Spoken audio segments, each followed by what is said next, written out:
Hello నమస్తే. నేను అశోక్.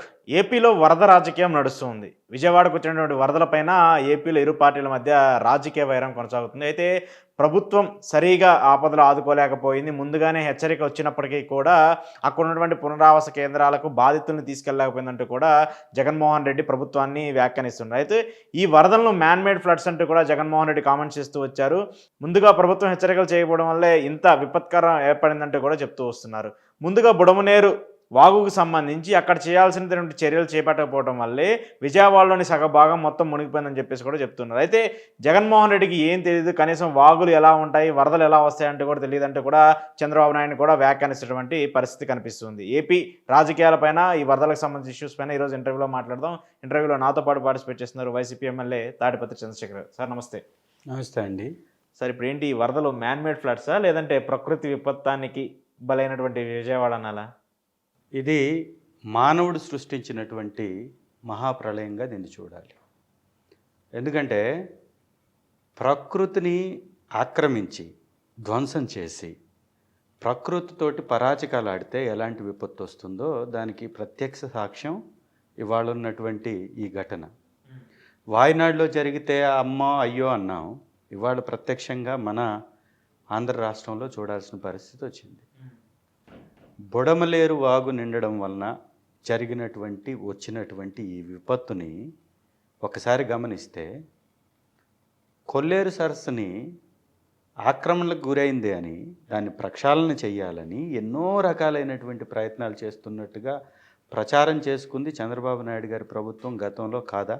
ఇది ఒకసారి ఆలోచించాలి. బుడమలేరు 170 కిలోమీటర్లు ప్రయాణం చేసి కొల్లేరులో కలుస్తుంది. దాని యొక్క ప్రవాహ కిలోమీటర్స్ 170 కిలోమీటర్లు. బుడమలేరు యొక్క సామర్థ్యం 16,000 క్యూసెక్లు. యాక్చువల్గా బుడమలేరుపై ఒక పవర్ ప్రాజెక్ట్ని నిర్మించారు. తెలుగుదేశం పార్టీకి సంబంధించినటువంటి నాయకుడిది అది. తెలుగుదేశం పార్టీకి సంబంధించిన మీడియా వ్యవస్థాపకుడిది అది. దాన్ని 2005లో ఇదే విధంగా ఒకసారి ఫ్లడ్స్ వచ్చాయి విజయవాడకి. 2005 తర్వాత దివంగత మహానేత రాజశేఖర్ రెడ్డి గారు వచ్చి ఆ యొక్క పవర్ ప్లాంట్ పెట్టడం వలన 6,000 క్యూసెక్ల యొక్క సామర్థ్యంతో మాత్రమే ఇది డెలివరీ చేయగలుగుతుంది. కాబట్టి ఆ యొక్క పవర్ ప్రాజెక్ట్ని తొలగించాలి అని నిర్ణయం తీసుకోవడం జరిగింది. తీసుకొని 32,000 క్యూసెక్లకి దాని సామర్థ్యాన్ని పెంచాలని అప్పుడు ప్రతిపాదనలు వెళ్ళాయి. తర్వాత అనుకోకుండా రాజశేఖర్ రెడ్డి గారు చనిపోవటం, ఆ తర్వాత వచ్చినటువంటి సీఎంగా ఉన్న నల్లూరి కిరణ్ కుమార్ గారు మళ్ళీ దానికి పర్మిషన్స్ ఇవ్వడం జరిగింది. వాళ్ళు కిరణ్ కుమార్ రెడ్డి గారు పర్మిషన్ ఇవ్వకముందే ఈ ప్రక్షాళన చేయనీయకుండా కోర్టుకు వెళ్ళి స్టే తెచ్చుకున్నారు. ఈ విధంగా ఆక్రమించినటువంటి దుర్మార్గులు తెలుగుదేశం పార్టీ నాయకులు అనేది ఇది సుస్పష్టం. అలాగే మనకి 28వ తారీఖే మనకి హెచ్చరికలు వచ్చాయి, ఈ విధంగా సమస్య ఉంది అని. అప్పటికే శ్రీశైలం డ్యామ్ నిండుంది, నాగార్జున సాగర్ డ్యామ్ నిండుంది, ప్రకాశం బ్యారేజ్లో వాటరు అనుకున్నటువంటి స్థాయిని మించిన స్థాయిలో వాటర్ నిలువ ఉంది. మరి ఫ్లడ్ వచ్చినప్పుడు, ఇంకా ఎక్కువ వర్షాలు పడినప్పుడు ఎక్కడికి పోవాలి వాటర్? ఈ వాటర్ పోవాలనేటటువంటి నిర్మాణాన్ని మనం కలిగి ఉండాలి కదా. యాక్చువల్గా బుడమలేరు నుంచి డైవర్షన్ చేయడానికి కొన్ని గేట్లని అమర్చడం జరిగింది, దానికి అనుసంధానంగా ఉన్నటువంటి దాని మీద. ఆ గేట్లు వెత్తారు అర్ధరాత్రి పూట. ఆ గేట్లు వెత్తకపోతే ఏం జరుగుతుందంటే, ఆ గేట్లు వెత్తకపోతే ఆ యొక్క బుడమలేరులో వచ్చినటువంటి వాటరు నిండి వెనక్కి తన్ని ఏదైతే పోలవరాన్ని కృష్ణా వాటర్ని కలపడానికి కావాల్సినటువంటి ఒక కాలువని నిర్మాణం చేశారో ఇబ్రహీంపట్నం లైన్లో, ఆ లైన్ అంతా నిండి చంద్రబాబు నాయుడు గారి ఇంటిపైకి వాటర్ వచ్చేటటువంటి అవకాశాలు ఉంటాయి. కాబట్టి అక్రమ కట్టడాలు కట్టినటువంటి కరకట్టని రక్షించుకోవటానికి దాని మీద కానీ ఒకవేళ వాటర్ వస్తే ప్రజల్లో పెద్ద ఎత్తున వ్యతిరేక భావం వస్తుంది. కాబట్టి ఆ విధంగా డైవర్ట్ చేశారు, అది కూడా వితౌట్ ఇంటిమేషన్. డైవర్ట్ చేయడం వలన అర్ధరాత్రి పూట వాటర్ వచ్చి పడ్డాయి, ఎటు వెళ్తారు ప్రజలు? వారికి ఒక ప్రత్యామ్నాయ మార్గాలు చూపించలేదు. మరి ఈ సందర్భంలో ప్రజలందరూ కూడా పెద్ద ఎత్తున బాధితులుగా ఆ వరదలో చిక్కుకోవటం, ప్రాణాలు విడవడం, 32 మంది అధికారికంగా చనిపోయారు. అనధికారికంగా ఆ వాటర్లో ఉన్న శవాలు ఎన్నున్నాయో ఎవరికీ తెలియదు. చిన్న బిడ్డలు పాల ప్యాకెట్ల కోసం అల్లాడిపోతున్నటువంటి పరిస్థితి. పోనీ దానిలో సహాయక చర్యలన్నా తీసుకుంటున్నారంటే, చీఫ్ మినిస్టర్ గారేమో నీళ్ళల్లో తిరుగుతూ వారి ప్రచారం వారు చేసుకుంటుంటే, డిప్యూటీ చీఫ్ మినిస్టర్ గారు ఆఫీస్లో కూర్చొని బయటకు రావడమే తప్పుగా వారేదో మాట్లాడుతూ ఉన్నారు. నేను బయటకు వచ్చేస్తే ఈ యొక్క బాధితులకు అందే సహాయ సహకారాల్లో విఘాతం కలుగుతుంది అంటున్నారు. ఒకవేళ మీరు చెప్పేదే నిజమైతే మీరు గతంలో జగన్మోహన్ రెడ్డి గారి మీద చేసినటువంటి వ్యాఖ్యలు తప్పని మీరు ముందు వెనక్కి తీసుకోవాలి కదా. ఆ రోజు జగన్మోహన్ రెడ్డి గారు వెళ్ళి చేస్తుంటే, వెళ్లకుండా బయట సహాయ చర్యలు చేస్తుంటే జగన్మోహన్ రెడ్డి గారి మీద అవాకులు చవాకులు పేలినటువంటి వ్యక్తి పవన్ కళ్యాణ్ గారు కాదా? మరి వాళ్ళ మీరు దాన్ని అనుసరించకపోవడం ఏ విధంగా మీరు సమర్థించుకుంటారో చెప్పాలి. రెండవది, చంద్రబాబు నాయుడు గారు కూడా డ్రోన్ల ద్వారా మేము ఫుడ్ని సప్లై చేస్తున్నామని పెద్ద ఎత్తున ప్రచారాలు చేశారు. వాళ్ళ అఫీషియల్ ట్విట్టర్ వేదికగా, వాళ్ళ ట్విట్టర్ హ్యాండిల్స్లో కానీ, వాళ్ళకున్న సోషల్ మీడియా మాధ్యమాల్లో కానీ ఆ డ్రోన్లను పెట్టి ఆహారాన్ని సప్లై చేస్తున్నట్టుగా వాళ్ళు విజువల్స్ని టీవీల్లో వాటిల్లో ప్రచారం చేశారు. కానీ ఒక హెలికాప్టర్లో తీసుకొచ్చి బురదలో వేసేస్తే ఆ వాటర్ ప్యాకెట్ల కోసం, భోజన ప్యాకెట్ల కోసం కొట్టుకుంటున్నటువంటి పరిస్థితి, పిల్లలు ఆ బురదలో వెళ్ళి, ఎంత దయానీయమైనటువంటి పరిస్థితి అక్కడ ఉంది. ఇంత దుర్మార్గాన్ని, ఈ రకమైనటువంటి ప్రభుత్వ పరిపాలనని గతంలో ఎవ్వరూ కూడా చూడలే. అంచనాలకు మించి వాటర్ వచ్చాయంటారు. అంచనా ఏంటి సార్? 14 సంవత్సరాలు ముఖ్యమంత్రి మీరు. బుడమలేరు కెపాసిటీ మీకు తెలీదా? వర్షం ఎంత రాబోతుందో మీకు ఆల్రెడీ చెప్పిన తర్వాత, ఈ రోజుల్లో అసలు వర్షాన్నే కృత్రిమంగా సృష్టిస్తానని చెప్పుకున్నటువంటి చంద్రబాబు నాయుడు గారు ఈ మాటలు మాట్లాడడం తప్పు కదా. గతంలో వర్షాలు పడనప్పుడు కృత్రిమంగా వర్షాన్ని కురిపించడానికి ప్రయత్నం చేసినటువంటి వ్యక్తులు వీళ్ళు. అట్లాంటి వాళ్ళకి ఎంత దాని కెపాసిటీ బుడమలేరుది, ఎంత వాటర్ వస్తే ఏ విధంగా ప్రాబ్లమ్స్ వస్తాయి, ఇవన్నీ తెలియదా? గతంలో కృష్ణలంకలోకి మాత్రమే వాటర్ వచ్చాయి. ఇప్పుడు ఏకంగా మొత్తం విజయవాడ నగరం మొత్తం కూడా వాటర్ తోటి నిండిపోయింది. రెండవది, ఇవన్నీ ఒక ఎత్తున అయితే పెద్ద ఎత్తున ప్రచారాలు మళ్ళీ తెలుగుదేశం మీడియా వ్యవస్థలు అసలు అమరావతిలోకి వాటరే రాలేదు, సేఫ్గా ఉంది అని చెప్పి. అవును, నేను అది అడుగుతున్నాను.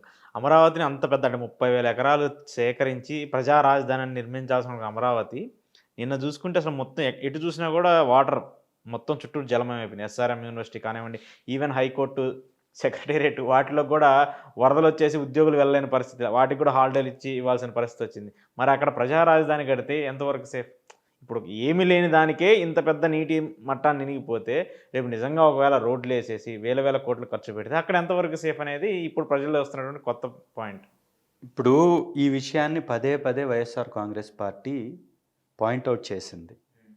కానీ పెద్ద ఎత్తున పెంపుడు మీడియా వ్యవస్థ కలిగినటువంటి తెలుగుదేశం పార్టీ, దాని అనుబంధ సంస్థలుగా, వ్యవస్థలుగా, పార్టీలుగా ఉన్నటువంటి వ్యక్తులు మాపై తప్పుడు ప్రచారం చేశారు. ఇవాళ మేము చెప్పిందే వాస్తవమైంది కదా. పెద్ద మహానగరాలని కొండ ప్రాంతంలో నిర్మించినటువంటి చరిత్ర మనది. మీరు చూస్తే ఏ మంచి నిర్మాణం అయినా కానీ కొండ ప్రాంతంలో, ఎత్తు ప్రాంతంలో నిర్మించుంటాయి. ఇవాళ మనం చెప్పుకునే చరిత్ర ఏ రాజుదైనా, ఏ యొక్క వ్యవస్థదైనా కానీ ఒక్కసారి కానీ చూస్తే, ఏ సంస్థానందైనా కానీ చూస్తే, నగరాలను ఎక్కడ నిర్మించారు సార్? ఎత్తైన ప్రాంతంలో, ఎక్కడ నీటి పరివాహక ప్రాంతాలు కాని ప్రాంతంలో, బలమైనటువంటి పునాదులు వేయగలిగిన గట్టి భూముల్లో మాత్రమే రాజధానులు నిర్మించినటువంటి చరిత్ర ఉంది మనకి.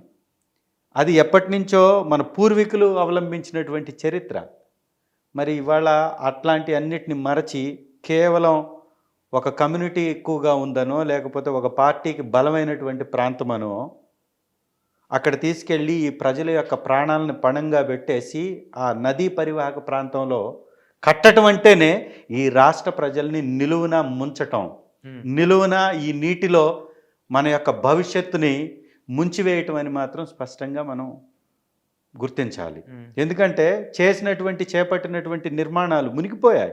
అవును, పెద్ద ఎత్తున. పైగా ఎక్కువ రోజులు కూడా వర్షం పడలేదు మనకి.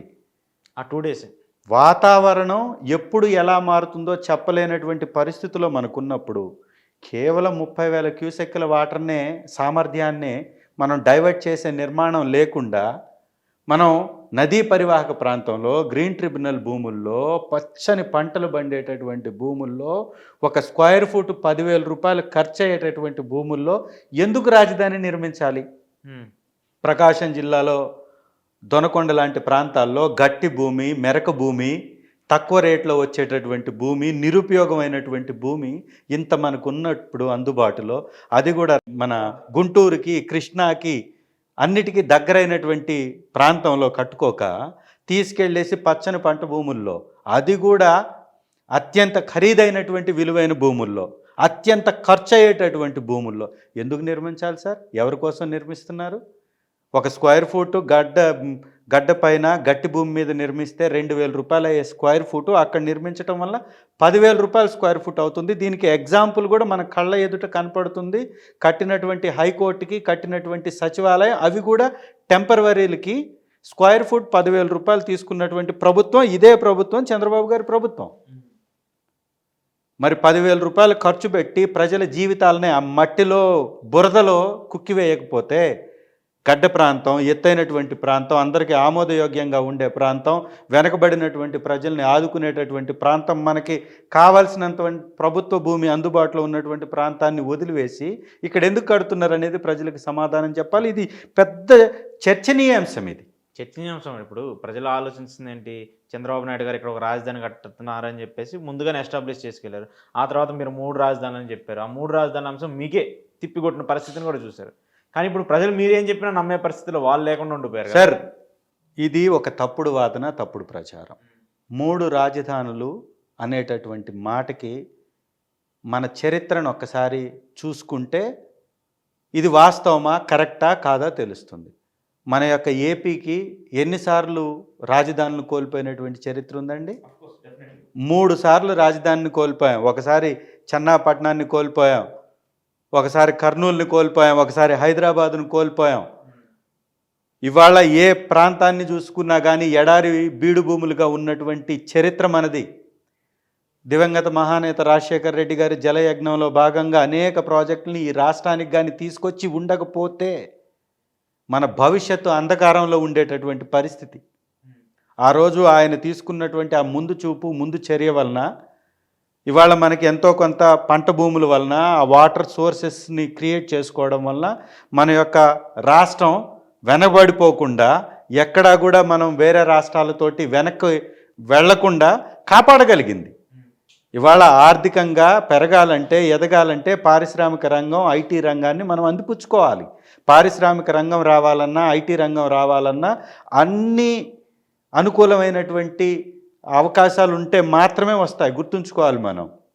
రవాణా వ్యవస్థ ఉండాలి, మంచి వాతావరణం కలిగి ఉండాలి, తక్కువ రేట్లో భూములు లభ్యత కలిగి ఉండాలి, ఎక్స్పాన్షన్కి వెళితే కూడా లభ్యత కలిగి ఉండాలి. ఇవాళ మీరు కియా గురించి చెప్పుకుంటూ ఉంటారు చంద్రబాబు నాయుడు గారు. అది వాస్తవానికి నరేంద్ర మోడీ గారు వారి యొక్క విదేశీ పర్యటనలో ఆ దేశాన్ని వారు సందర్శించినప్పుడు వారికి మధ్యలో కుదిరినటువంటి ఒప్పందంలో భాగంగా 3 రాష్ట్రాలకు సరిహద్దుగా ఉన్నటువంటి ప్రాంతం కాబట్టి, అటు కర్ణాటకకి, ఇటు తమిళనాడుకి, ఇటు ఆంధ్రప్రదేశ్కి సరిహద్దుగా ఉన్నటువంటి ప్రాంతం కాబట్టి, ఆ ప్రాంతంలో భూమి లభ్యత ఎక్కువగా ఉంది కాబట్టి, ఏపీ వెనకబడిపోయి ఉంది కాబట్టి మనకు అది వచ్చింది కియా. ఇవాళ వాళ్ళు ఎక్స్పాన్షన్ చేసుకుంటూ వెళ్ళారు. అక్కడ ఆ పాల సముద్రం ప్రాంతం కానీ ఆ ప్లేసెస్ అంతా ఎక్స్పాన్షన్ చేశారు. ఒక్కసారి వెళ్ళి చూడమనండి. ఎందుకు ఆ ప్రాంతంలో అంత ఎక్స్పాన్షన్ వచ్చిందంటే తక్కువ లభ్యత, తక్కువ రేటుకి భూమి లభ్యత కలిగి ఉంది. అక్కడ వ్యవసాయానికి పనికిరానటువంటి భూమి అక్కడ ఉంది. అక్కడ ప్రజలు కష్టజీవులు, కష్టం చేసేటటువంటి వనరులు వాళ్ళకు ఉన్నాయి. తక్కువ రేటుతోటి ఇక్కడ మనుషుల యొక్క లభ్యత ఉంది, కూలీల యొక్క లభ్యత ఉంది, స్కిల్డ్ లేబర్ యొక్క లభ్యత ఉంది, నైపుణ్యం కలిగినటువంటి వ్యక్తుల యొక్క లభ్యత ఉంది, తక్కువ రేట్లో భూమి ఉంది. 3 ప్రాంతాలు కూడా కలిసినటువంటి ప్లేస్ కాబట్టి అది అంత ఎక్స్పాన్షన్ పోయింది అక్కడ. ఇవాళ మీరు అదే చెప్పుకొని మీ క్రెడిట్ లాగా చూపించుకుంటూ ఉంటారు. ఇవాళ పక్కన ఉన్నటువంటి హైటెక్ సిటీని చూడండి, ఎందుకు పనికిరండి రాళ్లల్లో, రప్పల్లో, కొండల్లో ఇవాళ ఇంత పెద్ద ఎత్తున ఎక్స్పాన్షన్ ఎందుకు వస్తుంది? అక్కడ భూమి లభ్యత కలిగి ఉంది కాబట్టి. మరి అలాంటి ప్రాంతాలు రాష్ట్రంలో, ఏపీ రాష్ట్రంలో అనేకం ఉన్నాయి కదా. వెనకబడినటువంటి ప్రకాశం జిల్లా, వెనకబడినటువంటి రాయలసీమకి దగ్గరగా ఉండేటటువంటి ప్రాంతాన్ని మనం తీసుకుంటే అనువైన ప్రాంతం అని చెప్పేసి ఆ రోజు శ్రీకృష్ణ కమిటీ కూడా సిఫారసు చేసింది కదా. గ్రీన్ ట్రిబ్యునల్ భూములు కలిగినటువంటి ఈ ప్రాంతాన్ని తీసుకోవడం తప్పు అని కూడా వారు ఉటంకించారు.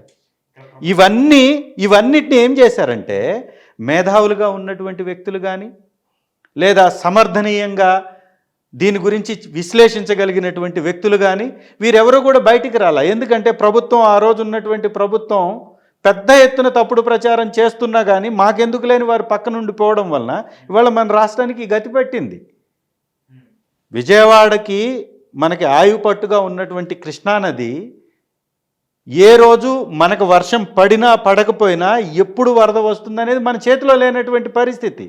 కృష్ణానది మనకున్నటువంటి ఒక జీవనది. ఆ నదిలో వచ్చేటటువంటి ప్రవాహం మీద ఆధారపడి మన వ్యవసాయ భూమి చాలా ఉంది మనకి. ఆ వ్యవసాయ భూమినే మనం ఇవాళ రాజధాని పేరుతోటి మనం కొట్టివేస్తే ఈ సమతుల్యత కూడా దెబ్బతినేటటువంటి పరిస్థితి ఉంటుంది. ఇవన్నీ కూడా చంద్రబాబు నాయుడు గారికి తెలుసు. కానీ వారి పార్టీని, వారికి ఉన్నటువంటి ఆ పార్టీ యొక్క ఏమంటారు, ఆ కమ్యూనిటీని, ఎక్కువగా ఉండేటటువంటి ఆ సామాజిక వర్గాన్ని కాపాడుకోవడం కోసం అని చెప్తున్నారు. కానీ అక్కడ చేసింది ఏంటంటే నిజంగా వాళ్ళకు కూడా మంచి చేయాలనే ఆలోచన లేదు. అక్కడ చేసింది ఏంటంటే నారాయణ గారు, తెలుగుదేశం పార్టీలో ఆ రోజు మంత్రిగా ఉన్నటువంటి వ్యక్తులు చాలామంది అక్కడ భూమిని పర్చేస్ చేశారు. చాలామంది భూమిని పర్చేసి దానిలో రియల్ ఎస్టేట్ వ్యాపారాన్ని మొదలుపెట్టారు. వాళ్ళు తప్పించుకోలేనటువంటి పరిస్థితి, అది కోల్పోతారనేటటువంటి భయం. అందుకే కావాలని పెద్ద ఎత్తున ప్రచారం చేపించి అక్కడే రాజధాని కట్టాలని పట్టుబట్టుకొని కూర్చున్నారు. ఇవాళ ఈ విపత్తు ప్రజలందరూ కనపడుతున్నా కానీ ఒక పక్కన పెయిడ్ బ్యాచ్, ఈ పెంపుడు ఛానల్స్ పెద్ద ఎత్తున అమరావతిలోకి నీళ్లు రాలేదని చాలామంది యూట్యూబర్స్ కూడా చాలామంది అది అసలు మునిగిపోలేదని చెప్పేసి కూడా మాట్లాడుతున్నటువంటి పరిస్థితి కనపడుతుంది. ఏకంగా చంద్రబాబు నాయుడు గారి ఫ్యామిలీయే హైదరాబాద్కి తరలి వెళితే వాటర్ రాలేదని చెప్పడం ఏంటి? వచ్చినాయి. అక్కడ మంతెన సత్యనారాయణ గారి యొక్క ఆశ్రమం నిండా కూడా వాటర్తో నిండిపోయింది. ఇదంతా కూడా కరకట్ట మీద ఉన్నటువంటి నిర్మాణాలు. గ్రీన్ ట్రిబ్యునల్కి సంబంధించినటువంటి ప్రాంతాల్లో నిర్మాణాలు ఉన్నాయి, అక్రమంగా నిర్మాణాలు ఉన్నాయి. కాబట్టి ఆ రోజు జగన్మోహన్ రెడ్డి గారు వచ్చినప్పుడు మొట్టమొదటగా దాన్ని ప్రజావేదికని కూల్చారు. అది అక్రమ నిర్మాణం కాబట్టి దాని మీద పెద్ద ఎత్తున ప్రచారాలు చేసుకున్నారు వీళ్ళు. సో ఇంత పెద్ద నెగిటివ్ ప్రచారం చేసిన వీళ్ళు ఇవాళ చంద్రబాబు నాయుడు గారు నివాసం ఉంటున్నటువంటి నివాసమే అక్రమ కట్టడం. ఇవాళ దానిలోకి వాటర్ వచ్చినాయి అంటే కృష్ణానదికి సంబంధించిన వచ్చినటువంటి ఈ ఫ్లడ్ ఏదైతే ఉందో చరిత్రలో రాని విధంగా వచ్చిందని చెప్తున్నారు. కాదండి, తప్పు. 1903లో విజయవాడ ఆల్రెడీ మునిగిపోయింది ఒకసారి. దాని నుంచి పాఠాలు నేర్చుకోలేదు. ఆ తర్వాత 2005లో మరొకసారి విజయవాడ మునిగిపోయింది. 2009లో మళ్ళీ ఫ్లడ్స్ వచ్చాయి, అప్పుడు మనం పాఠాలు నేర్చుకోలేదు.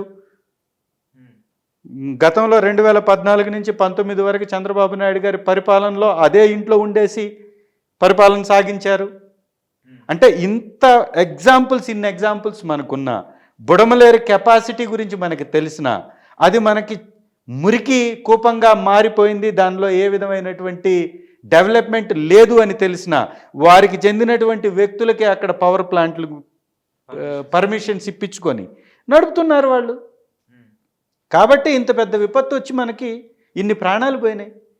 పోనీ సహాయక చర్యల్లో కూడా ఇంతకు ముందు నేను చెప్పినట్టుగా డ్రోన్లు ఆ విజువల్స్ తీసుకొని షూటింగ్ తీసుకున్నంత మాత్రం అంతవరకే పనిచేసినట్లున్నాయి. పెద్ద ఎత్తున ప్రజలు రోడ్డు మీదకి వచ్చేసి ఆహాకారాలు చేస్తున్నారు. ప్రచారాన్ని నమ్ముతున్నారు సార్ ఇప్పుడు జనరల్గా జనాలు. అంటే మీరు ఏదైతే చెప్పారో 100% వాస్తవం. రాజధాని ప్రాంతం కానివ్వండి, ఇప్పుడున్నటువంటి పరిస్థితులు కానీ ఒక పాయింట్ ఏంటంటే నేను దీన్ని కోట్ చేయాల్సి వస్తుంది. వాలంటరీ వ్యవస్థ నిజంగా ఇప్పుడు ఉంటే వాళ్ళు గతంలో ఏదైతే జగన్మోహన్ రెడ్డి గారు ప్రతి ఇంటికి వెళ్ళి ఏవైతే సరుకులు కానీ వాళ్ళకి సంబంధించిన ఇచ్చేవాళ్ళు, ఇప్పుడు వాళ్ళ ఇంపాక్ట్ కనిపిస్తుంది. వాళ్ళు లేని లోటు ఇప్పుడు ప్రజల్లో కనిపిస్తుంది. నేను వీడియోస్ కూడా చూస్తున్నాను. నేను వాళ్ళతో మాట్లాడినప్పుడు కూడా జగన్మోహన్ రెడ్డి గారు ఉంటుంటే, లేదంటే వాలంటరీ వ్యవస్థ ఉంటే మాకు ఇంత ఇబ్బందులు వచ్చేవి కాదేమో, వాళ్ళు ముందుగానే మమ్మల్ని అలర్ట్ చేసి తీసుకెళ్లేవారు, లేదంటే మాకు కావాల్సినటువంటి నిత్యావసరాలు ఇచ్చేవాళ్ళేమో అని చెప్తున్నారు. వాస్తవం. ఇవాళ జగన్మోహన్ రెడ్డి గారికి ముందు చూపు, ప్రజలంటే ప్రేమ, వారికి ఏదో చేయాలనేటటువంటి తపన ఆ వ్యవస్థను తీసుకొచ్చి, సచివాలయ వ్యవస్థను తీసుకొచ్చి, ఆ రోజు గాంధీ గారు కలగన్నటువంటి గ్రామ స్వరాజ్యం దీనితోటే సాధ్యం అవుతుందని ఒక సచివాలయ వ్యవస్థను తీసుకొచ్చి అన్ని వ్యవస్థలకు సంబంధించినటువంటి వ్యక్తుల్ని దానిలో ఆఫీసర్లుగా కూర్చొని పెడితే మెల్లమెల్లగా ఆ వ్యవస్థను నిర్వీర్యం చేసేటట్టుగా ఇంజనీరింగ్ డిపార్ట్మెంట్ వాళ్ళని ఇంజనీరింగ్ డిపార్ట్మెంట్కి, అగ్రికల్చర్ డిపార్ట్మెంట్ వాళ్ళని అగ్రికల్చర్ డిపార్ట్మెంట్కి, ఆ వ్యవస్థలో పనిచేసే వాళ్ళందరినీ తీసివేసి కేవలం 6 మందిని మాత్రమే పెట్టి గ్రామానికి పనిచేయాలనుకోవడం ఒక అవివేకమైనటువంటి చర్య. ఈ ప్రభుత్వం పునరాలోచించుకోవాలి. ప్రభుత్వం యొక్క 500 పథకాలని ఆ గ్రామంలో ఆ ఇంటి ముందుకి సర్వీస్ చేసినటువంటి చరిత్ర ఆ సచివాలయాలది. అలాంటి చరిత్రను తుడిపివేయాలని చంద్రబాబు నాయుడు గారు ప్రయత్నం చేస్తే చంద్రబాబు నాయుడు గారి పార్టీ తుడిపివేయబడుతుంది తప్ప ఆ పథకాన్ని అందుకున్నటువంటి ప్రజలు గతానికి ఇప్పటికీ ఆ తేడాని కానీ ప్రశ్నిస్తే మీరు కనపడరు, ప్రభుత్వం కనపడదు. సచివాలయాల్లో 2,65,000 మంది వాలంటీర్లు ఉండేవాళ్ళు. చీమ చిటుక్కుమంటే ఆ గ్రామంలో ఆ 50 ఇళ్లకు ఉన్నటువంటి సమస్య ఏందో సచివాలయానికి వచ్చి చేరేది. సచివాలయంలో ఉన్న సమస్య ఎంపీడీఓ ఆఫీస్కి వచ్చి చేరేది. ఎంపీడీఓ దగ్గర ఉన్నటువంటి సమస్య మంత్రి గారికి వెళ్ళేది.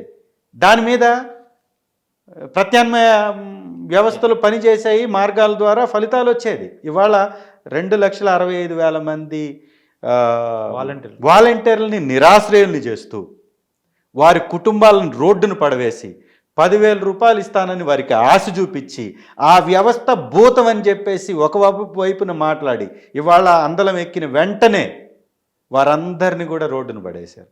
ఇవాళ వాళ్లే కానీ ఉంటే ఈ పరిస్థితి ఉంటుందా? ఏకంగా చంద్రబాబు నాయుడే అధికారులు మాకు సపోర్ట్ చేయట్లేదని మాట్లాడుతున్నారు అంటే ఎంత ఫెయిల్యూర్ ఉంది. సింగనగర్లో 1000 ఆహార పొట్లాలు వేస్టేజ్ పడి ఉన్నాయి. దాన్ని అందించేటటువంటి వ్యవస్థ నిర్మాణం లేదు, సిబ్బంది వెళ్ళలేకపోతున్నారు, వెళ్ళట్లా. 5,000 రూపాయలు తీసుకొని స్వచ్ఛందంగా సేవ చేస్తున్నటువంటి ఆ సైనికులు లాంటి పిల్లల్ని రోడ్డును పడేసి ఇవాళ ఇలాంటి విపత్తుని కాపాడేటటువంటి వ్యవస్థ లేకుండా చేసింది ఎవరు? కాబట్టి ఇమ్మీడియట్గా ఆ బిడ్డల్ని తీసుకోవాలి. ఇలాంటి విపత్తులు వచ్చినప్పుడు వాళ్ళు గతంలో చేసినటువంటి ఏదైతే కరోనా సమయంలో చేసినటువంటి ఆ యొక్క సర్వీస్ని గుర్తు చేసుకుంటే నిజంగా వాస్తవం కదా. ప్రతి 50 ఇళ్లకు ఒక వ్యక్తిగాను ఉన్నట్టయితే ఆహార పొట్లను దొరికేది, మంచినీళ్ళ పొట్లను దొరికేది, పాలు దొరికేది. ముసలివాళ్ళు ఉంటారు, మెడిసిన్స్ అన్నీ ముసలివాళ్ళు ఉంటారు, ఎవరైతే మధుమేహ గ్రస్తులు ఉంటారో వాళ్ళు ఉంటారు, బీపీ పేషెంట్స్ ఉంటారు. నీళ్లు లేక, తిండి లేక, కరెంటు లేక, పైన నుంచి వర్షం పడుతుంటే లాంతర్లు సప్లై చేస్తానంటాడు చంద్రబాబు నాయుడు గారు. నీకు వర్షం పడుతూ సూర్యుడే బయటికి రానప్పుడు నువ్వు లాంతరిస్తే ఉపయోగం ఏముంది? ఒక ఆల్టర్నేటివ్ మెకానిజం ఉపయోగించడానికి మన దగ్గర విపత్తు నివారణ వ్యవస్థ ఉంది. ఆ వ్యవస్థ తీసుకున్నటువంటి చర్యలు ఏంటో బయట పెట్టండి మీరు. ఒక బోటుకి 10,000 రూపాయలు తీసుకుంటున్నటువంటి ఉదాంతాలు బయటకు వస్తున్నాయి. బోటు ఎదురు నుంచే వెళుతున్న ఆహాకారాలు చేస్తున్నటువంటి ఆ నిరాశ్రయుల్ని పట్టించుకోకుండా పోతున్నటువంటిది మన కళ్ళ ఎదుట కనపడుతుంది. కోట్ల రూపాయలు చాలామంది ముందుకు వచ్చి ఉదార స్వభావంతో ప్రభుత్వానికి డొనేషన్స్ ఇస్తున్నారు. మరి ఎందుకు మీరు చేయలేకపోతున్నారు? ఎందుకు చేయలేకపోతున్నారంటే మీ దగ్గర వ్యవస్థ లేదు. మీ దగ్గర ఉన్నటువంటి మంత్రులందరూ విహారయాత్రలకు వెళ్ళి తిరిగి వచ్చారు. విద్యాశాఖ మంత్రి గారు విద్యను రోడ్డు మీద వదిలేసి విదేశాల్లో తిరిగి వచ్చారు నిన్నటి వరకు. ప్రతి ఒక్క మంత్రి విదేశ పర్యటనలు లేదా స్వదేశంలోనే పర్యటనలు, విహారయాత్రలు చేసుకుంటూ ఒక్క వ్యవస్థని పటిష్టపరచలా, ఒక వ్యవస్థని మేనేజ్ చేయాల, ఒక్క వ్యవస్థని సరిగా నిర్మాణాన్ని వాడుకోలేదు. ప్రతి ఒక్కరికి లంచాలు తీసుకొని ఉద్యోగాలు భర్తీ చేసుకోవడానికి ఇంట్రెస్ట్ ఉంది తప్ప ఆ వ్యవస్థని పటిష్టపరచడానికి వీళ్ళు చొరవ తీసుకోవట్లా. గతంలో ఈ ఆఫీసర్ పనిచేశాడా, అయితే ఈ ఆఫీసర్ని మేము పోస్టింగ్ ఇవ్వం, ఆ ఆఫీసర్ని ఇమీడియట్ తీసేస్తున్నారు. ఆఫీసర్ని తీసేయడం వలన ఆఫీసర్ని మీ ఆఫీసర్లని కదా చెప్తుంది వాళ్ళు. సార్ మా పార్టీ వచ్చి ఎన్ని సంవత్సరాలు? అది ఐపీఎస్లు కాదు, వైపీఎస్లు, వైసీపీ పార్టీకి సంబంధించిన మనుషులు. అందుకోసమనే 11 మందిని మేము పక్కన పెట్టాము. రోజు డీజీపీ ఆఫీస్కి వచ్చి సంతకాలు పెట్టమని వెళ్తున్నాము. ఎంతమంది వస్తున్నారని చెప్పేసి వాళ్ళు డైరెక్ట్గా చెప్తున్నారు. ఆ మీడియా సంస్థలోనే డైరెక్ట్ వాళ్ళ ఫోటోలు వేసి వైసీపీ కండువాలు వేసి చెప్తూ ఉన్నారు. మరి వాళ్ళు ప్రభుత్వానికి సంబంధించిన వాళ్ళు, ఆ పార్టీకి సంబంధించిన వాళ్ళు అనేది మరి సెంట్రల్ డీజీపీ వాళ్ళు ఏం చెప్తారో మీరేం చెప్పాలో కూడా చూడాల్సింది. ఐఏఎస్ ఆఫీసర్ కావాలంటే ఎన్ని సంవత్సరాలు చదవాల్సి వస్తుందండి? కొంచెమన్నా జ్ఞానం ఇంగితం వీళ్ళకుందా? ఐఏఎస్ ఆఫీసర్గా ఒక వ్యక్తి కావాలి అంటే ఎన్ని సంవత్సరాలు చదవాలి? వైఎస్ఆర్ కాంగ్రెస్ పార్టీ వచ్చి, మా ప్రభుత్వం వచ్చి ఎన్ని సంవత్సరాలు? 5 years. మేము ఒక టర్మ్ కదా ప్రభుత్వంలో ఉన్నాం. మరి మా టర్మ్లో చేసినటువంటి ఆఫీసర్లందరూ మేము సృష్టించినటువంటి వాళ్ళ? మా పార్టీ వచ్చినప్పుడే ఐఏఎస్ ఆఫీసర్లుగా పుట్టినటువంటి వాళ్ళ? ఐఏఎస్ ఆఫీసర్లు మా పార్టీనే తీసుకొచ్చి పెట్టినటువంటి వాళ్ళ? ఏం మాట్లాడతారు? కొంతన్నా జ్ఞానం ఉందా, ఇంగితం ఉందా? ఒక అధికారి యొక్క అధికారాలను లాగివేసుకొని ఒక్కరిని కూడా పని చేయకుండా చేస్తున్నటువంటి ప్రభుత్వం ఇది. ఒక్క అధికారికి కూడా తన చేతిలో పవర్ లేదు. ఒక చిన్న ఉద్యోగి, ఒక ఎస్ఐ పోస్టుకు కూడా ఎర్ర బుక్కుల పేర్లు రాసుకొని పోస్టులు వేస్తున్నటువంటి పరిస్థితి. సీఎం ఆఫీస్ నుంచి మానిటర్ చేస్తున్నారు ఎస్ఐల్ని. ఏ ఎస్ఐని వేసినా, ఏ సిఐని వేసినా వారికి సంబంధించినటువంటి వ్యక్తుల్ని వేసుకొని ప్రజల ప్రాణాలని గాలికి వదిలేస్తున్నారు. ఒక ఎస్ఐ కానీ ఒక సిఐ కానీ ఎలా ఉండాలండి? ఆ గ్రామంలో లేదా వారి పరిధిలో ఉండేటటువంటి ప్రతి సమస్యని తీర్చగలిగే వ్యక్తి అయి ఉండాలి. ఒక పార్టీకి కట్టివేసబడినటువంటి వ్యక్తి అయితే ప్రజలకి ఇబ్బందా కాదా? ప్రజాస్వామ్య వ్యవస్థ భ్రష్టు పట్టిపోతుందా లేదా? ఇది ప్రజలందరూ కూడా గుర్తించాలా. ఇలాంటి ఎస్ఐలతోటి, ఇలాంటి సిఐలతోటి ఈ వ్యవస్థలు నిర్వీర్యం అయిపోతాయి. పుట్టంగలోనే ఉద్యోగం రాంగలోనే ఒక ఎస్ఐగా ఉద్యోగం వచ్చిన వెంటనే పార్టీ ఉండదు తనకి. అలాగే సిఐకి కూడా ఉండదు, ఎస్పీకి ఉండదు. వీళ్ళే ఏమారుస్తారు, వీళ్ళే అలవాటు చేస్తారు, వీళ్ళే పైనుండి ఉత్తర్వులు ఇస్తారు, వీళ్ళే వాళ్ళని ఒక కీలు బొమ్మగా తయారు చేస్తారు. అలా తయారు చేసి అన్ని వ్యవస్థలను నిర్వీర్యం చేస్తారు. వారు చెప్పినటువంటి దానికి వీరు హుకుం రాజా అన్నట్టుగా తలలు ఊపితే వాళ్ళకు ఉద్యోగాలు ఉంటాయి, లేకపోతే వాళ్ళ ఉద్యోగాల నుంచి బయటికి వెళ్ళిపోయేటటువంటి పరిస్థితి. ఓకే. నిన్న జగన్మోహన్ రెడ్డి గారు కూడా ఆయన కూడా ఆ ప్రాంతాల్లో పర్యటిస్తున్నారు. వాళ్ళ ఇబ్బందుల గురించి కూడా మాట్లాడుతున్నారు. అయితే నేను జనంలో బయటకు వచ్చిన తర్వాత ఆయనకు కూడా అంటే ఆ ఫాలోయింగ్ కానీ ఆ క్రేజ్ కానీ ఎక్కడ తగ్గలేదు. ఇంకొకటి ఏంటంటే ఆ రిటైనింగ్ వాళ్ళకి సంబంధించి ఏదైతే కృష్ణలంక ప్రాంతంలో అక్కడ 150,000 మంది సేఫ్గా ఉన్నారంటే with effect of Jaganmohan Reddy. ఆ కట్టినటువంటి రిటైనింగ్ వాల్ వల్లే ఆ వరద ప్రవాహం ఆ కృష్ణలంకలోకి వెళ్లకుండా ఉంది. కానీ ఇప్పుడు చేస్తుంది ఏంటి? ఆ ప్లాన్ ముందుగానే మేము 2014 నుంచి 2019లో ఉన్నప్పుడు మేము అప్రూవల్ ఇచ్చాము. జగన్మోహన్ రెడ్డి దానికి నిధులు విడుదల చేయకుండా చివరిలో అధికారం నుంచి దిగిపోయే 2 సంవత్సరాల్లో దానికి నిధులు విడుదల చేసి అప్పుడు కట్టారని చెప్పేసి టీడీపీ క్లెయిమ్ చేసినటువంటి మాట. మరి ఇప్పుడు దాన్ని ఎవరు, జగన్మోహన్ రెడ్డి క్రెడిట్ అనాలా, ప్రజలు క్రెడిట్ అనాలా, లేదంటే టీడీపీ ఇచ్చినటువంటి క్రెడిట్ అనాలా? సార్, మొట్టమొదటిగా ఇప్పుడు ఏదైతే రిటైనింగ్ వాల్ కట్టిందో దానికి శంకుస్థాపన చేసింది చంద్రబాబు నాయుడు గారు, వారి ప్రభుత్వం కాదు. వారు అటువైపున మొదలు పెట్టాలని అనుకున్నారు. మేము ఏదైతే కంప్లీట్ చేసామో అది సంపూర్ణంగా మా ప్రభుత్వం తీసుకున్నటువంటి ముందు చూపు చర్యల్లో భాగంగా తీసుకున్నది. అది మేము కట్టింది కాబట్టి మీరు అంటున్నారు 150,000 మందికి కృష్ణలంకలో మాత్రమే సేఫ్టీ ఉందని. కాదండి, 130,000 క్యూసెక్కుల వాటరు బయటికి వెళుతున్నా ఈ రాష్ట్రాన్ని అలాగే ఈ యొక్క విజయవాడని కాపాడినటువంటి గోడ అది. ఒక్క విజయవాడనే కాదు, ఆ చుట్టుపక్కల ఉన్నటువంటి జిల్లాలను మొత్తాన్ని కాపాడినటువంటి గోడ అది. అంత ఎత్తు వాటర్ వచ్చినా కూడా ఆ గోడ ఉండడం వలన ఆ వాటర్ బయటికి రాలేదు, సముద్రంలోకి వెళ్ళిపోయింది ఆ వాటర్. ఇది పూర్తిగా సంపూర్ణంగా జగన్మోహన్ రెడ్డి గారికి ఆ క్రెడిట్ దక్కాలి, వైఎస్ఆర్ కాంగ్రెస్ పార్టీకే దక్కాలి. చంద్రబాబు నాయుడు గారు ఇక్కడ హైటెక్ సిటీకి ఏ విధంగా అయితే ప్రచారం చేసుకున్నారో ఆ విధంగా అలవాటు వారికి. హైటెక్ సిటీని తీసుకొచ్చింది భారతదేశానికి, ఐటీ వచ్చింది. దానిలో భాగంగా ఆ రోజు ఉన్నటువంటి ముఖ్యమంత్రిగా మన కాంగ్రెస్ ముఖ్యమంత్రి శంకుస్థాపన చేశారు. ఆ శంకుస్థాపన చేసిన తర్వాత అది కంటిన్యూస్ ప్రాసెస్లో ప్రభుత్వాలు మారుతాయి, ప్రభుత్వాలు కంప్లీట్ చేస్తాయి. కంప్లీట్ అయినప్పుడు చంద్రబాబు నాయుడు గారు ఉన్నారు. సో చంద్రబాబు నాయుడు గారే తీసుకొచ్చారు అని ఒక భ్రమని కల్పించి ప్రజల దృష్టిని మరల్చి దాన్ని వాళ్ళు ఎన్క్యాష్ చేసుకున్నారు. చంద్రబాబు నాయుడు గారు తీసుకొచ్చింది ఏంది తెలుసా? ఆ హైటెక్ సిటీకి రైట్ సైడ్లో కొంచెం కానీ మనం జరిగి చూస్తే జయబేరి వాళ్ళే పెద్ద కన్స్ట్రక్షన్స్ ఉంటాయి, అవి తెచ్చాడు. మురళీమోహన్ గారికి లబ్ధి చేకూర్చాడు చంద్రబాబు నాయుడు గారు అంటే ఎస్ కరెక్టే.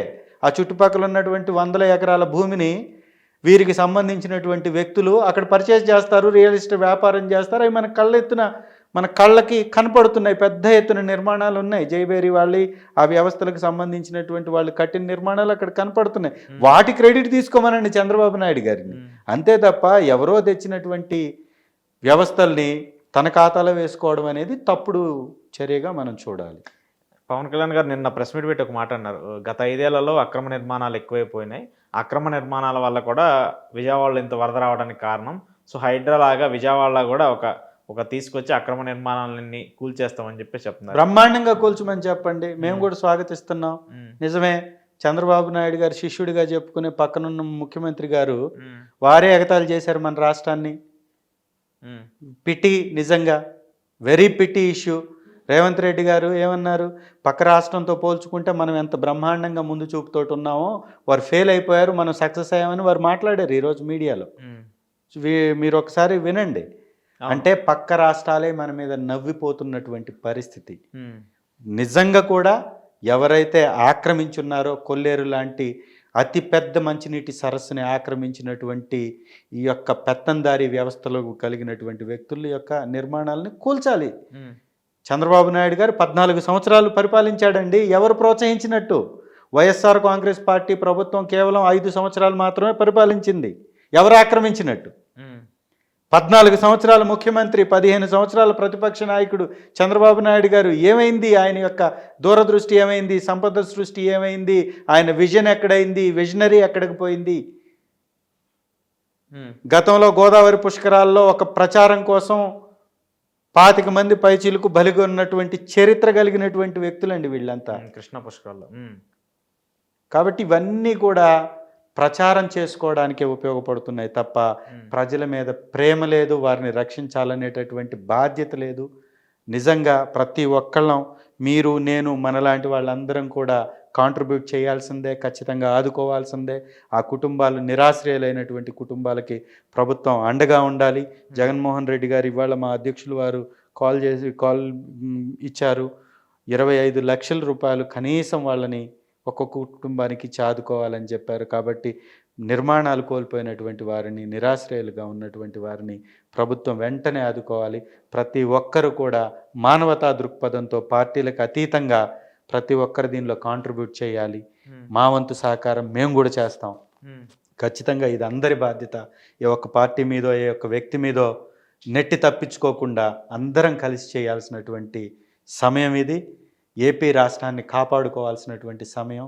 అలాగే ఈ ప్రభుత్వం కూడా మొండి వైఖరిని, ముద్రనిద్రని మాని ఖచ్చితంగా అమరావతిలో అవసరమైనటువంటి నిర్మాణాలనే చేపట్టి మిగిలినటువంటి నిర్మాణాలు ఏవైనా కానీ, వ్యవస్థలు కానీ, సంస్థలు కానీ వస్తే ప్రకాశం జిల్లాలో చాలా ప్రాంతం అందుబాటులో ఉంది, రాయలసీమలో చాలా ప్రాంతం అందుబాటులో ఉంది. అటువైపుల నిర్మాణాలు చేయడం వలన 3 ప్రాంతాలు అభివృద్ధి చెందుతాయి. రాజధాని అని పేరు తప్ప, మీరు కూడా చెప్పింది అదే కదా, మొన్న ఏం చెప్పారు? ఉత్తరాంధ్రాని డెవలప్ చేస్తాం, రాయలసీమని డెవలప్ చేస్తాం, ప్రకాశం జిల్లాని కృష్ణా జిల్లా, కోస్తా జిల్లాలని డెవలప్ చేస్తామని చెప్పారు కదా. అంటే మేము చెప్పిన దానికి మీరు చెప్పిన దానికి తేడా ఏముంది? అంతా ఒకటే కదా. 3 ప్రాంతాలు అభివృద్ధి చెందాలి, 3 ప్రాంత ప్రజల యొక్క భవిష్యత్తులు మారాలనేదే మా ఆకాంక్ష. కాబట్టి ఆ వైపుగా అడుగులు వేయాలి. ఈ ప్రభుత్వం మొద్దు నిద్రను మానాలి. ఈ పిచ్చి రాజకీయాలు మానుకోవాలి. వ్యవస్థల మీద దృష్టి పెట్టాలి. కేవలం ప్రచారాలు చేసుకుంటూ తిరగడం కాదు. 3 నాయకులు, ముఖ్యమైన నాయకులుగా చెప్పుకునేటటువంటి 3 నాయకులు ఈ కూటమిలో కలిగి ఉండి కూడా 3 నాయకులకు దూరదృష్టి లేదు.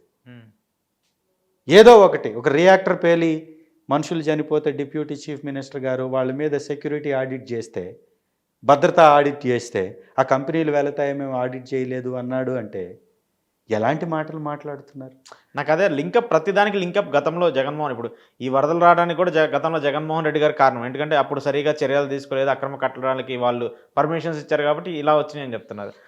ఆ రియాక్టర్ పేలినప్పుడు కూడా అప్పుడు ఉన్నటువంటి ప్రభుత్వమే వాళ్ళకి పర్మిషన్స్ ఇచ్చింది, సేఫ్టీ గైడ్లైన్స్ లేకపోయినా వాళ్ళు ఇక్కడ కంపెనీలకు అనుమతులు ఇచ్చిందని చెప్పేసి చెప్తూ ఉన్నారు. సార్ చాలా సింపుల్గా స్పష్టంగా మంతెన సత్యనారాయణ గారి నిర్మాణాలు కానీ, అలాగే ఈ కరకట్ట మీద ఉన్నటువంటి రమేష్ గారి నిర్మాణాలు కానీ ఎవరి హయాంలో కట్టడం జరిగింది? వాళ్ళ హయాంలో కట్టారు. మీ హయాంలో మీరు రెండవది, ఎందుకు మేము కూల్చలేకపోయారు? కూలుస్తుంటే కదా కోర్టులకు వెళ్ళి స్టేలు తీసుకొచ్చుకున్నారు. మేము కూలుస్తుంటేనే కదా, ప్రజావేదికను కూలిస్తేనే రాద్ధాంతం చేసినటువంటి వ్యక్తులు వీళ్ళు. అది ప్రభుత్వం ఉంది కాబట్టి కూల్చాం. ప్రైవేటు వ్యక్తులు కోర్టులకు వెళ్ళి స్టేలు తీసుకొచ్చుకొని వాళ్ళకి పెద్ద ఎత్తున ఆ న్యాయ వ్యవస్థలో ఇన్ఫ్లుయెన్స్ కలిగినటువంటి వ్యక్తులను పెట్టుకొని ఈ రాజధానిలోనే పేదలకు ఇళ్ళు కట్టకుండా అడ్డుకున్నటువంటి చరిత్ర కదండి వీళ్ళది. ఏదైనా మంచి చెయ్యాలి అని అనుకుంటే కోర్టులకు వెళ్ళి స్టేలు తెచ్చుకున్నటువంటి చరిత్ర కాదా వీళ్ళది? పేదలకు భూములు ఇస్తుంటే సామాజిక సమతుల్యత దెబ్బతింటుంది, ఇక్కడ పేదలు వస్తే ఇది కేవలం పెత్తందారుల కోసమే కట్టినటువంటి రాజధాని అని కోర్టుకు వెళ్ళేసి కేసులు వేసినటువంటి చరిత్ర వీళ్ళది కాదా? ఒకసారి ఆలోచించండి. ఇది అంతా కూడా చెప్పేవి నీతులు, చేసేవి బూతులు, తవ్వేది గోతులు. ఆడపిల్లలను అడ్డం పెట్టి ప్రతిపక్షాల మీద బురద జల్లే ప్రయత్నం చేసేటటువంటి ఈ ప్రభుత్వం వ్యవస్థల్ని నిర్మించడానికి కాన్సన్ట్రేట్ చేస్తే బాగుంటుంది అంటుంది. ఓకే, వ్యవస్థల మీద కాన్సన్ట్రేట్ చేసి ప్రతి వ్యవస్థని, ఆ వ్యవస్థలో ఉన్నటువంటి అధికారితో పని చేయించి నీతివంతమైనటువంటి పరిపాలన ఇస్తే సమస్య రాదు కదా. ప్రతిపక్షాల మీద ఎన్ని రోజులు ఈ తప్పుడు ప్రచారాలు చేస్తూ కాలాన్ని గడిపేస్తారు? ఓకే, కాబట్టి రెండవది కూడా ముఖ్యంగా గమనించాల్సింది, బాధ్యత కలిగినటువంటి వ్యక్తులు లేరు, ప్రజలపై ప్రేమ లేనటువంటి వ్యక్తులు వీళ్ళంతా. అందుకే ఈ విధమైనటువంటి ప్రచారాలు చేస్తారు. చంద్రబాబు నాయుడు గారు సమయంలో కట్టిన నిర్మాణాలకి జగన్మోహన్ రెడ్డి గారితో ఏం సంబంధం అండి? మా హయాంలో ఎక్కడన్నా ఒక నిర్మాణం ఈ బుడలేరు పరివాహక ప్రాంతంలో నిర్మాణాలు వచ్చాయా? ఒకటన్నా వచ్చిందా? పెట్టినటువంటి ఆ పవర్ ప్రాజెక్ట్ కానీ, కట్టినటువంటి ఈ నిర్మాణాలు కానీ మీ ప్రభుత్వ హయాంలో వచ్చినాయి కదా. పైగా ఆ రోజు రాజశేఖర రెడ్డి గారు దాన్ని విస్తరించాలి అంటే 30,000 క్యూసెక్కులకి ఆ కాలువని విస్తరించాలని అనుకుంటే కోర్టుకు వెళ్ళి స్టే తెచ్చింది ఎవరు? ఆ తర్వాత వారికి పర్మిషన్లు ఇచ్చిన తర్వాత కొనసాగిస్తుంది ఎవరు? ఇప్పుడు ఇవన్నీ కూడా అబద్ధాలు చెప్పి తప్పించుకుంటే పక్కకు వెళ్ళవండి. ఓకే, నిజాలు వాస్తవాలు అందరికీ తెలుసు. దాని గురించి డేటా తీసుకుంటే అది ఎవరిది, ఎప్పుడు పర్మిషన్ వచ్చింది, ఇవన్నీ కూడా బయటపడతాయి.